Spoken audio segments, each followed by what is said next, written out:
E aí, pessoal, tudo bem com vocês? Meu nome é Carol, sou professora de filosofia. Hoje a gente vai falar de um dos pais da filosofia ocidental, que é o Aristóteles. Então vamos lá. Nossos objetivos quais são? Conhecer as informações mais importantes da vida e obra de Aristóteles, perceber as principais características do realismo aristotélico e de que forma ele se coloca em oposição ao idealismo platônico. Gente, começa com um quadro muito famoso chamado Escola de Atenas, né? Quem fez ele foi o Rafael, e ele coloca assim nesse quadro os principais filósofos, né? Tanto que ali no centro a gente vê, né, o Platão e o Aristóteles. A gente tem o Platão então à esquerda, segurando um livro que é o Timeu e apontando para cima, para o mundo das ideias. E a gente tem o Aristóteles à direita, que carrega o livro Ética Nicômaco com a palma apontada para baixo, com a realidade concreta. Então é muito curioso, né, que o Platão está apontando para cima, enquanto o Aristóteles apontando para baixo.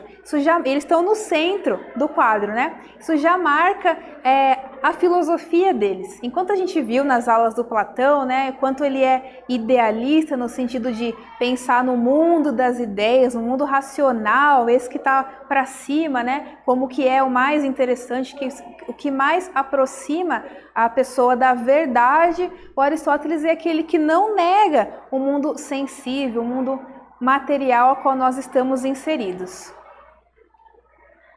Então, como eu estava dizendo, enquanto Platão defendia a distinção entre o mundo sensível e o mundo das ideias, sendo o segundo, o mundo das ideias, mais perfeito e fonte do verdadeiro conhecimento, o Aristóteles defendia que nós podemos captar o conhecimento no próprio mundo em que vivemos.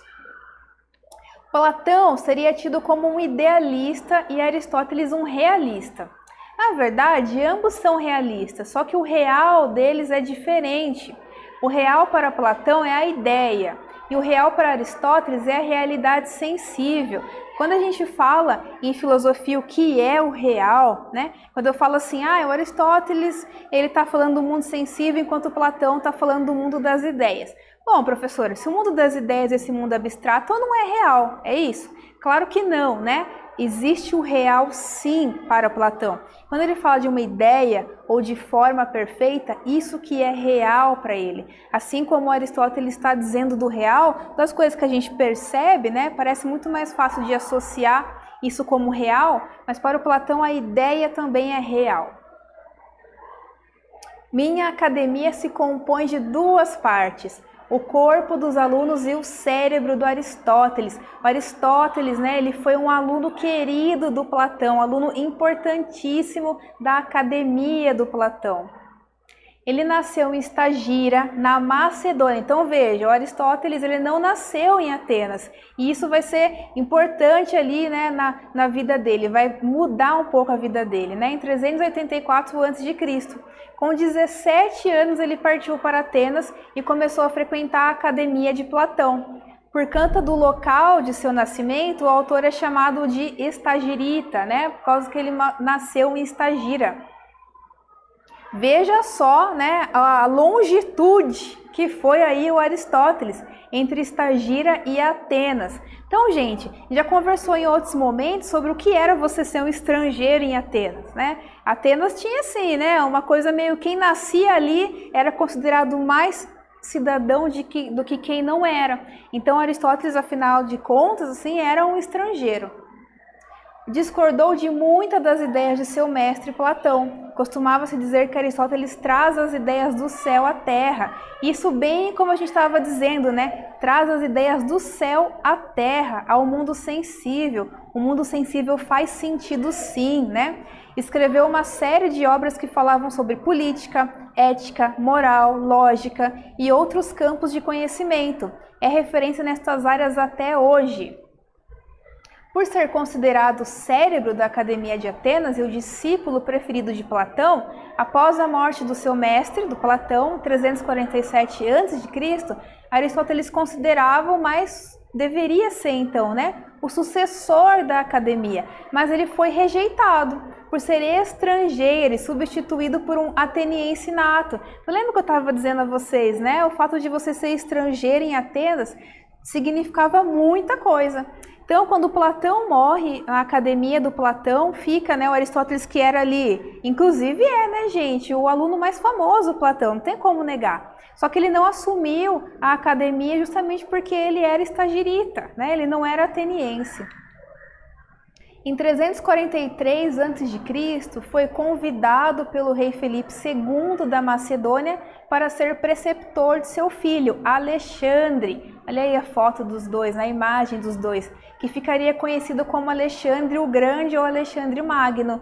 Gente, isso foi muito importante para a história da filosofia também, porque como o professor, né, o preceptor, como um professor aconselhante ali do Alexandre, Aristóteles teve a oportunidade de viajar meio mundo, né? Então a filosofia dele e a filosofia ocidental se enriqueceu com isso. Ele teve a oportunidade de conhecer outras culturas, né? Outros tipos de conhecimento, os avanços da matemática, os avanços da ciência, outras formas de pensar, outras formas analíticas de pensar. E isso mudou bastante também a filosofia do Aristóteles e a filosofia ocidental. Em 335, Aristóteles retorna a Atenas e decide fundar a sua escola, que é chamada de Liceu. A escola de Aristóteles recebe este nome por estar situada no edifício dedicado ao deus Apolo Lício. E o Apolo Lício é o deus do sol, da luz, da verdade e da razão. Olha a imagem do Apolo ali. Em 323, com a morte de Alexandre, Aristóteles foi acusado de ter apoiado o governo déspota e resolveu abandonar novamente Atenas. Um ano depois, em 322 a.C., ele morreu em Calcis, na Eusébia. Em seu testamento determinou a libertação dos seus escravos. Então já tem algumas coisas aí, né? É claro que o Alexandre ele fez um governo, sim. Ele não chegou conquistando meio mundo na base da conversa, né, gente? Foi um governo sangrento de conquista, de guerra, né? Então, Aristóteles, como foi o professor do Alexandre, ele estava associado a isso, né? E depois, no final, ele, nossa, professora, mandou soltar os escravos. Então, ele tinha escravos? Sim, né? Inclusive, Aristóteles, ele tem uma frase péssima quando ele fala assim, como as ferramentas não se mexem sozinhas, a gente precisa de escravos. Isso porque naquela época, na Grécia, eles usavam de pessoas em situações de escravidão, né? Isso acontecia em toda a Grécia, não era só Aristóteles que fazia isso. Bom, imagine que você é Aristóteles e deverá escrever uma autobiografia atualizada sobre sua vida e ideias e ideais. Descreva as principais informações sobre sua vida e as principais características do realismo aristotélico. Então, vamos supor, né, que você vai escrever uma carta aí, como se você fosse o Aristóteles. O que aconteceu na sua vida, né? Como foi tua vida e obra aí? Agora é com você.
E aí, pessoal, vocês conseguiram responder? O Aristóteles teve uma vida ali, até aconteceu bastante coisa, né? Ele, jovem, se mudou para Atenas, conheceu Platão, né? Frequentou a academia de Platão. Quando ele morreu, não conseguiu assumir por ser um estrangeiro, veja só, né? Mas conseguiu um cargo de professor do Alexandre o Magno, que foi o maior conquistador do mundo, né? Também aquilo se deu uma fama, né? Afinal, Aristóteles está apoiando um déspota, né? O cara que fez aí um reinado também de sangue, né? Então tudo isso aconteceu na vida do Aristóteles. A gente tem aqui as principais obras dele, fala que ele falou de muita coisa, né? Falou de teoria do conhecimento no órgão, falou de ética no Ética Nicômaco, falou de política, falou de poética, né? Falou de lógica, falou até de física. O Aristóteles ele foi um filósofo muito frutífero, né? De várias áreas ele escreveu. Vamos falar um pouco sobre o realismo aristotélico. Por diversas vezes em sua metafísica, Aristóteles afirma que o ser pode ser dito em diferentes sentidos. E o primeiro e mais fundamental é a substância. Tudo é substância, né, gente? A substância pode ser simples ou pode ser composta. O realismo aristotélico representa uma reação ao discurso dos sofistas e uma tentativa de superação da oposição do pensamento de Parmênides, que diz que tudo é uno, né? Tudo é imóvel, as coisas não mudam, o ser não muda. E o Heráclito, que vai dizer o contrário, né? Tudo é um eterno devir, tudo é movimento, né? O Heráclito é que ele falou que a gente não entra duas vezes no mesmo rio, né? Porque nós estamos diferentes e o rio também. O Aristóteles afirmava que é possível conhecer o que é real, o concreto e o mutável, por meio de definições e conceitos que permanecem inalterados, estabelecendo previamente o que importa ser conhecido a respeito do ser, pois o todo é ordenado segundo leis constantes e imutáveis, que regem os fenômenos da natureza. Então ele tenta conciliar. Nem tudo é imóvel, como pensa Parmênides, né? E nem tudo é mutável, como pensa o Heráclito. É possível entender esse ser, é uma palavra da filosofia, né? Vamos pensar agora, por exemplo, em essência, né? É possível aprender uma essência do que são as coisas. Bom, nós podemos dizer que tanto Platão quanto Aristóteles são realistas, mas o que é real para Platão e o que é real para Aristóteles, né? Então lembra que alguns slides atrás eu falei, né? Não, a gente não pode falar que o Platão também não é realista, que ele não pensava em real. E a gente pode falar que o Aristóteles é realista sim, os dois são, mas a questão é o que é real para eles, certo? Então responda aí para mim.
E aí, gente, vocês conseguiram responder, né, essa oposição entre o Platão e o Aristóteles. Então, a gente conhece o Platão, a gente sabe que ele vai falar do mundo das ideias, né? O mundo das ideias, ou o mundo das formas, digamos assim, né, é um mundo de conhecimento inteligível, é um mundo racional, né? Quando eu falo assim para vocês, imaginem 2 mais 2 vezes 3 vezes 10. Você faz esse cálculo e você sabe a resposta. E eu falo assim para vocês, onde está a resposta? Né? Tá escrito em algum lugar? Ou tá no seu cérebro? Se a gente por acaso tirar uma foto, abrir teu cérebro, vai estar lá? Não vai, né? Ela tá no meu intelecto, né? Está na minha razão. E dá a impressão, então, que isso então não é real. E eu falo assim, tá, isso é real? Ah, professor, isso não é real, isso é um pensamento, você pode dizer para mim, né? Mas para o Platão, isso é real. Não só isso é real, como isso é a única coisa de real que existe. Porque para ele a questão da razão, né, o conhecimento racional, as formas, os conceitos universais da razão, eles sim são o que é verdadeiro, o que é mais verdadeiro e o que é mais real de todo, né? Agora, quando a gente fala do Aristóteles, é diferente. O Aristóteles vai dizer assim, olha, não posso negar que esses estímulos dos sentidos me chegam, né? Afinal de contas, as coisas que eu estou vendo, as coisas que eu estou escutando, as coisas que eu estou sentindo através dos meus sentidos, né? Posso dizer que não existem? Posso dizer assim que são só cópias, como diz o Platão, né? Que são assim falsos, que são sombras dentro da caverna? Não é o caso, né? Então, para ele, aquilo também é real, né? Então, eu espero que você tenha dito isso, entendido isso, né? Que para os dois é a realidade, mas o que é real para os dois é diferente, certo? Então, vamos fazer a nossa retomada? Bom, gente, o Aristóteles era o discípulo preferido de Platão, mesmo discordando dele em muitas questões, como, por exemplo, em relação às possibilidades de conhecimento. Foi preceptor de Alexandre o Grande. Os pensamentos de Aristóteles exercem forte influência nos dias de hoje. Seu legado passa pela criação da lógica, a teorização do que é a retórica, da poética, da psicologia, as preocupações com a política e também com a ética. Então Aristóteles ele falou de tudo um pouco, né? Ele conversou ali um pouco sobre ética política, sobre história, sobre lógica. Foi um filósofo muito frutífero da história da filosofia ocidental. Gostei muito de falar com vocês sobre o Aristóteles, a vida e a obra dele. Espero que vocês tenham gostado e até mais!